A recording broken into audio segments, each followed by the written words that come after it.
TFM අගය Total Fatty Matter. මේකෙන් කියවෙන්නේ සබන් වල ඇති මුළු මේදමය ද්‍රව්‍ය ප්‍රමාණය කොච්චරක්ද කියන එක. එතකොට මෙන්න මේ සබන් වල තියෙන අර ජලකාමී කොටස ජල බීතික වර්ගයක් එක්ක ජලකාමී කොටසක් තියෙනවා කාබොක්සිලික් ආණ්ඩයකුයි ලවණ කාණ්ඩයකුයි එක්ක. අන්න ඒ ප්‍රමාණය කොච්චරක් තියෙනවද කියන එක තමයි මේකෙන් බලන්නේ. එතකොට රෙදි සෝදන සබන් වල නම් සාමාන්‍යයෙන් TFM අගය 54ක් 56ක්වත් තියෙන්න ඕනේ.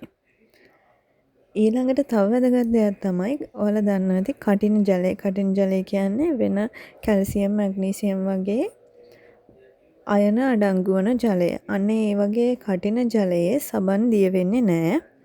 ඒකින්ද පෙන ඇති වෙන්නෙත් නැහැ. අවක්ෂේප වගේ හිටිනවා. ඒක සබන් වල තියෙන අවශ්‍යයක්.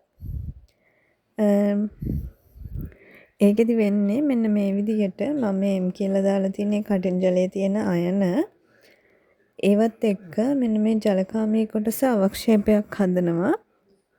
ඒකින්ද තමයි සබන් දිය වෙන්නේ නැත්තේ.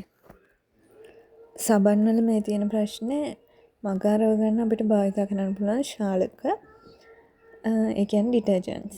ඩිටර්ජන්ට්ස් වල තියෙන මේ වගේ කාබොක්සිලික් ආණ්ඩයක් නෙමෙයි. ඩිටර්ජන්ට් වල තියෙන සංයෝගය තමයි සෝඩියම් ඇල්කයිල් බෙන්සීන් සල්ෆොනේට්. එතකොට මේකේ තියෙන්නේ සල්ෆොනේට් ගෲප් එකක්.